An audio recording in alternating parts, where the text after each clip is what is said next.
हे good evening all. मैं पवन पारसेवार आपका स्वागत करता हूं हमारे चैनल कोर एप्टी पे। हमने प्रॉफिट एंड लॉस का चैप्टर स्टार्ट कर दिया है और हम उस पर कुछ प्रॉब्लम देख चुके हैं। अब हम बढ़ते हैं नेक्स्ट लेक्चर की तरफ, जिसमें हम और कुछ प्रॉब्लम पढ़ने वाले हैं। तो स्टार्ट करते हैं फर्स्ट प्रॉब्लम से। तो क्वेश्चन में कुछ इस तरह से दिया है, पर्सन यूजेस 1.2 meter scale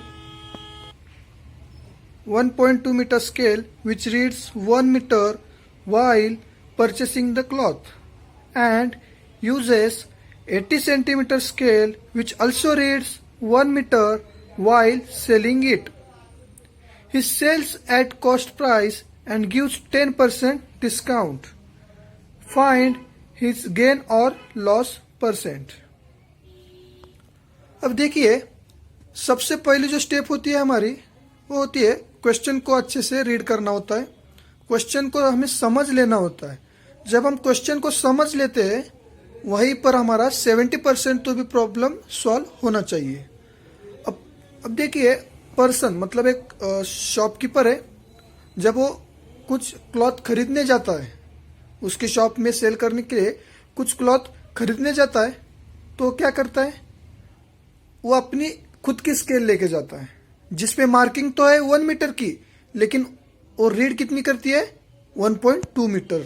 मतलब एक्चुअल में जो लेंथ है स्केल की वो है 1.2 मीटर, लेकिन वो रीड कितनी कर रही है 1 मीटर। इसका मतलब 1.2 मीटर स्केल को उसने कुछ इस तरह से एडजस्ट किया है कि उसके ऊपर की मार्किंग सिर्फ 1 मीटर ही दिखाती है।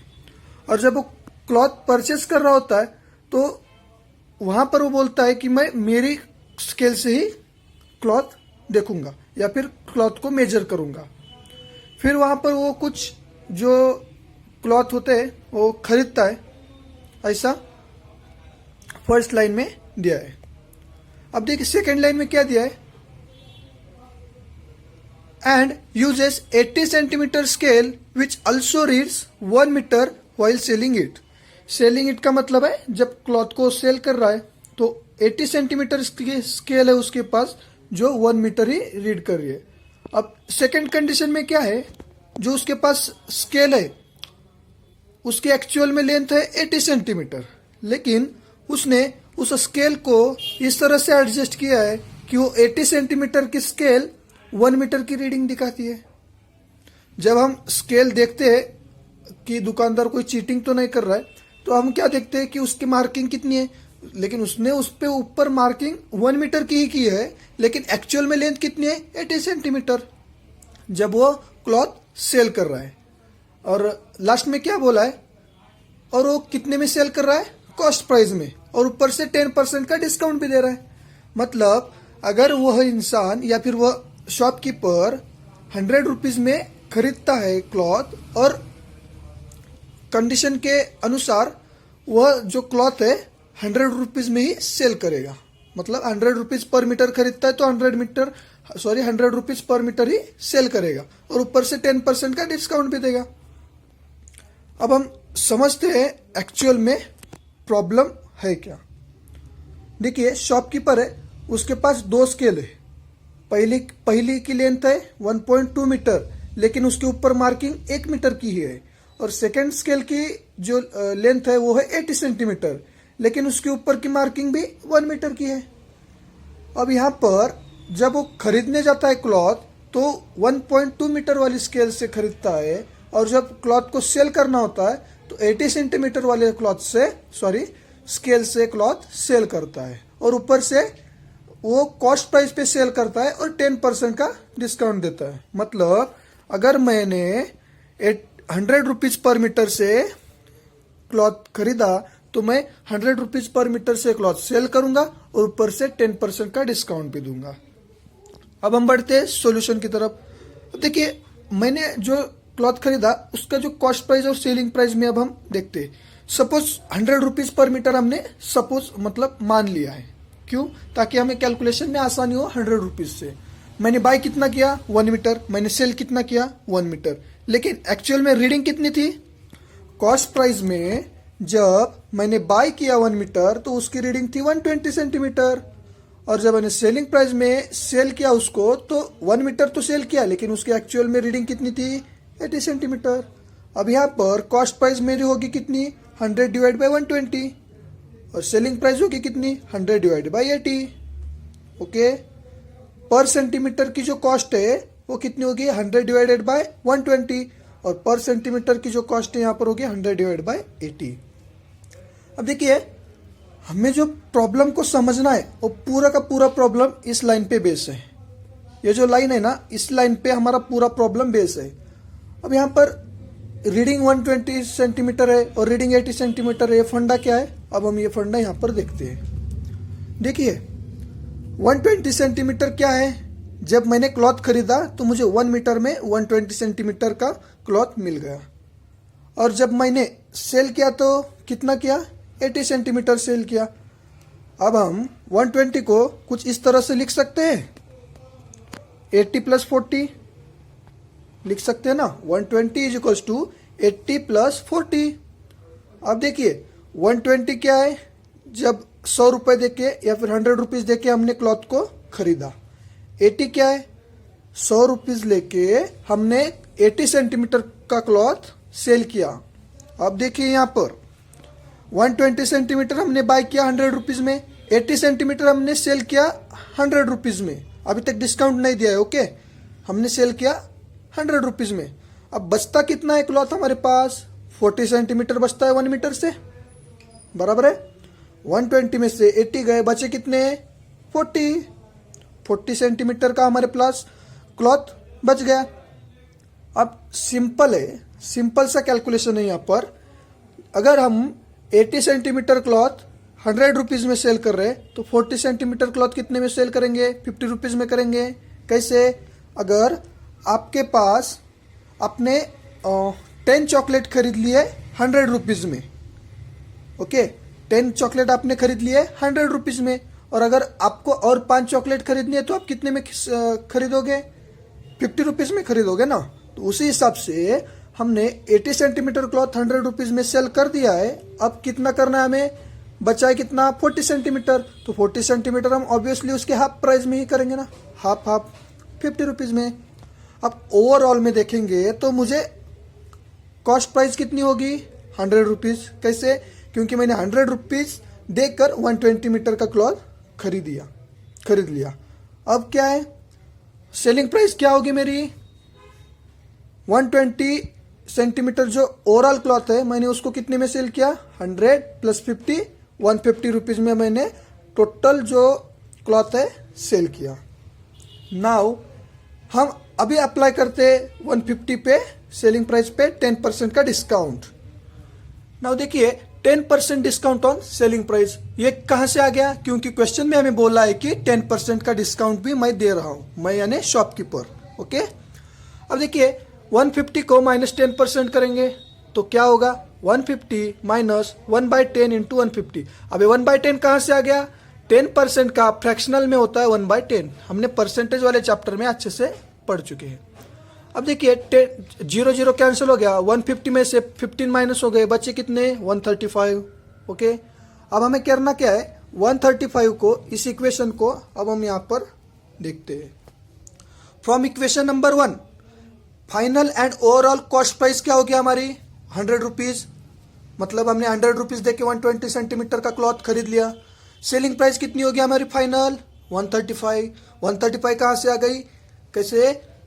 120 सेंटीमीटर का क्लॉथ हमने 150 रुपीज़ में सेल किया और उसके ऊपर 10% का डिस्काउंट दिया तो हमें आ गया 135। अब देखिए आपने कोई ऑब्जेक्ट 100 रुपीज़ में खरीदा है और 135 में उसको सेल किया है तो आपका प्रॉफिट कितना होगा? 35 रुपीज़ प्रॉफिट होगा, लेकिन किस पे? 100 रुपीज़ पे 35 रुपीज़ का प्रॉफिट होगा। तो उसी तरह से यहाँ पर 35 रुपीज़ का प्रॉफिट मिल रहा है हमें 100 रुपीज़ पे, ओके। अब हमें परसेंटेज में फाइंड करना है तो क्या होगा?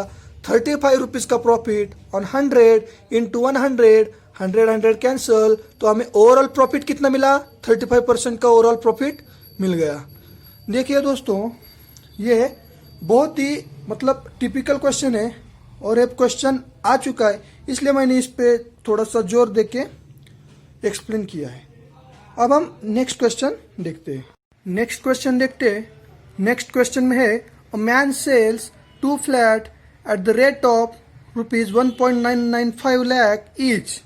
On one he gained 5% and on other he lost 5%.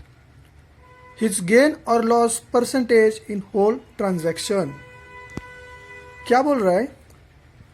एक मैन है जिसने 2 फ्लैट सेल किए ₹1.995 लाख में, और एक फ्लैट पर उसको 5% का प्रॉफिट हुआ है और दूसरे फ्लैट पर 5% का लॉस हुआ है। हिज गेन, अब क्वेश्चन में पूछा क्या है? हिज गेन और loss percentage in whole transaction. ऐसा तो नहीं होगा कि एक पे 5% का लॉस है और एक पे 5% का गेन है तो इक्वल होगा, कैंसल आउट होगा और होल ट्रांजैक्शन नहीं लाएगा। ऐसा बिल्कुल नहीं होगा। कैसे, वो अब हम देखते हैं आंसर के थ्रू। अब देखो, फ्लैट 1, फ्लैट 2। फ्लैट 1 में सेलिंग प्राइस क्या है? 1.995 लाख। फ्लैट 2 में भी सेलिंग प्राइस क्या है? 1.995 लाख। अब फ्लैट 1 में हमने कंसीडर किया है कि 5% का प्रॉफिट है, फ्लैट 2 में कंसीडर किया है कि 5% का लॉस है। इतनी बात आपको समझ के क्लियर करनी है यहाँ पर, बाकी बात हमें आगे और क्लियर होने वाली है। अब देखिए, टोटल सेलिंग प्राइस कितनी होगी हमारी? फ्लैट 1 की सेलिंग प्राइस प्लस फ्लैट 2 की सेलिंग प्राइस होगी, बराबर। और टोटल कॉस्ट प्राइस क्या होगी? फ्लैट 1 की कॉस्ट प्राइस प्लस फ्लैट 2 की कॉस्ट प्राइस। अब डिटेल में हम यहां पर समझते हैं। अब देखिए, यहां पर 2 फ्लैट है, एक का है 5% प्रॉफिट और एक का है 5% लॉस। सबसे पहले हम 5% प्रॉफिट वाले फ्लैट को देखते हैं। 5% है मतलब फैक्टर में कितना होगा? 1/20, बराबर है, क्लियर है, जो हमने परसेंटेज में देखा था। अब 1/20 है तो इसका जो रेशियो है, जो कांस्टेंट रेशियो होगा, वो कैसे होगा? Denominator is to denominator plus numerator. Denominator plus numerator क्यों? क्योंकि प्रॉफिट है। ओके, अब देखिए डिनोमिनेटर में क्या है? 20 है और रेशियो क्या होगा हमारा? Denominator is to denominator plus numerator, मतलब 20:20 + 1, मतलब 20:21। देखिए CP1 CP2 20:21, लेकिन हमें CP1 पता है कितना है? 1.995 लाख है, पता है ना। CP1 हमें पता है कितना है? 1.995 लाख। ये कहां से आ गया? गिवन डेटा में से। अब देखिए, अगर 1.995 डिवाइड बाय हम 21 करते तो हमें एक फैक्टर मिलेगा 0.095। और हमने देखा है कि अगर एक साइड में अगर हमें कुछ फैक्टर मिलता है और अगर हम इक्वेशन को बैलेंस करना चाहते हैं तो हम सेकेंड मतलब अदर साइड में भी उस फैक्टर से मल्टीप्लाई करते हैं। अब देखिए, हमें SP1 मिली है और इसके कंसिडरेशन में या फिर इसके अकॉर्डिंग टू हमें कितना कॉस्ट प्राइस होगा वो कैसे निकालेंगे हम? 1.995 डिवाइड बाय 21 कर दिया तो हमें फैक्टर मिल गया कितना? 0.095 का। अब हम 20 को इस फैक्टर से मल्टीप्लाई कर देंगे तो हमें ये वाली वैल्यू यहाँ पर मिल जाएगी। 20 को इस फैक्टर से हम यहाँ पर मल्टीप्लाई कर देंगे तो ये वाली वैल्यू हमें यहाँ पर मिल जाएगी। मतलब कॉस्ट प्राइस 1 क्या आएगी? कॉस्ट प्राइस 1 आएगी हमारे 0.095 इंटू 20 और इसका आंसर आता है 1.9। अभी के लिए हमें इतना ध्यान रखना है कि कॉस्ट प्राइस 1 जो है 1.9 है। अब हम देखते हैं सेकंड, जिसमें 5% का लॉस हुआ था। 5% है इसलिए फैक्टर आएगा 1/20, बराबर है। लेकिन यहाँ पर रेशियो कुछ अलग आएगा। कैसे अलग आएगा? क्योंकि हमने देखा है जब भी हमारा पर लॉस होता है तो हम रेशियो लेते हैं denominator is to denominator minus numerator. अभी डिनोमिनेटर है 20, 20:20 - 1, 20:19 का हमें रेशियो मिलेगा। मतलब CP2 इज टू SP2 का रेशियो होगा हमारा 20:19। लेकिन SP2 हमें पता है कितना है? 1.995 है, जो कि हमें गिवन डेटा में दिया है, अब भी देखा था। अब हमें वो सेम प्रोसीजर करना है CP2 फाइंड करने के लिए। 1.995 को 19 से डिवाइड करना है, फैक्टर मिलेगा 0.105। अब 0.105 को हमें 20 से मल्टीप्लाई करना है तो हमें कॉस्ट प्राइस मिलेगी CP2। अब CP2 कितना होगा? 0.105 into 20 इज इक्वल्स टू 2.1। 2.1 क्या है हमारी कॉस्ट प्राइस सेकेंड फ्लैट की।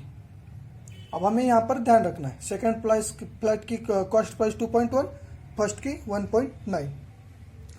अब हम देखते हैं total cost price. Total cost price क्या होगी CP1 प्लस CP2। CP1 1.9 है, CP2 2.1 है, तो टोटल कॉस्ट प्राइस कितनी होगी हमारी 4 लाख। ओके, 4 लाख हमारी कॉस्ट प्राइस हो गई।